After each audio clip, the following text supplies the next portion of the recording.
I'm Roger with Rogers Outdoor Channel. Today I'd like to talk to you a little bit about migrations. My experience in just watching wild animals or birds migrate over the years really is kind of given me a better feel of how nature works and a real appreciation of how kind of things fit together in this pattern of nature.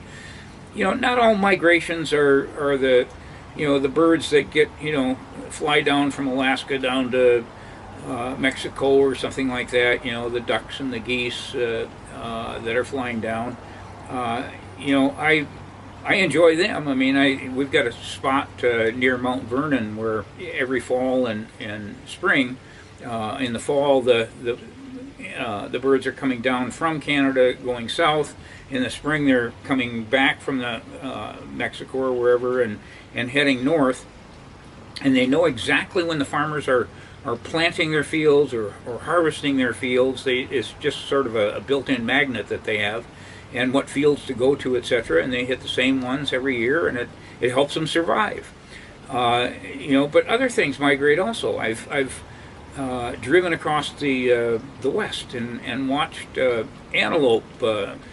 Herds of animals, 100 or more, strung out in a line as they go from one food source that is dying off. That vegetation is no longer, or snow is going to cover it up, to another area that they know they're going to be able to feed during the next phase of nature's growth. The same with elk. I mean, but 2 years ago, I was going out on a bird hunting trip in December in eastern Washington, and on our way back, there was snow on the ground and everything. On our way back, we crossed the Columbia River, and I look up on the slope, and there's hundreds, literally hundreds of elk up there that this is not normal. And the snow had driven them down from from their normal feeding areas, and they were coming down near the Columbia River where the snow wasn't so deep, where they could actually able to graze on some vegetation, without having to dig too deep through it. And the following week, I went bird hunting again through that same route, and I saw a highway sign kind of blinking, saying, "Okay, slow down. There are 52 elk killed near the highway last week. Watch yourself." And the following year, they were in the same spot. I didn't see them this last year, but they follow normal patterns on migrating.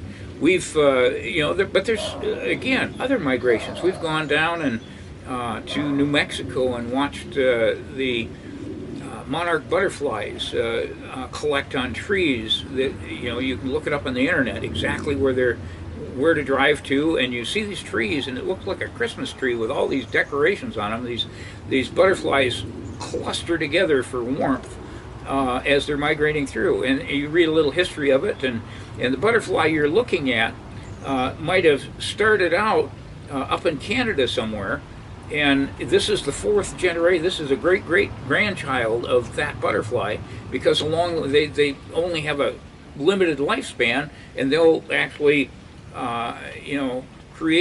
recreate themselves, and then the next generation will fly the next leg of the journey until they get all the way down to Mexico or wherever they're going, and they'll feed on milkweed or something like that, and they'll when it's going to be right down there, and then they'll turn around and head on back,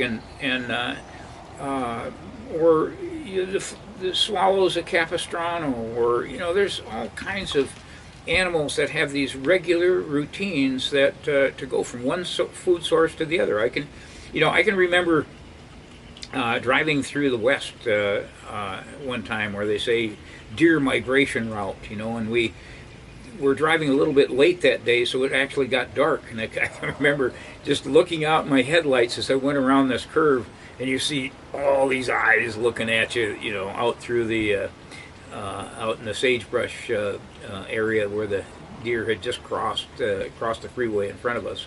So anyway, the migrations are cool in terms of just being able to, to watch them. It's really impressive. We went down to Nebraska one year and happened to be down there about the time that the sandhill cranes were migrating down. And Nebraska is kind of the center of their migration route, and there's like 250, they estimated about 250,000 sandhill cranes out in fields during that particular month, or a couple of weeks that we were there, on their journey heading on south. So, I mean, it's pretty impressive. We've gone to different communities, like Othello, Washington, has a sandhill crane festival that we've gone to that, and you'll see a couple dozen sandhill cranes out in the field. Is about the time that the festival is on. But all of these things are kind of neat. They help you understand nature and definitely add to your.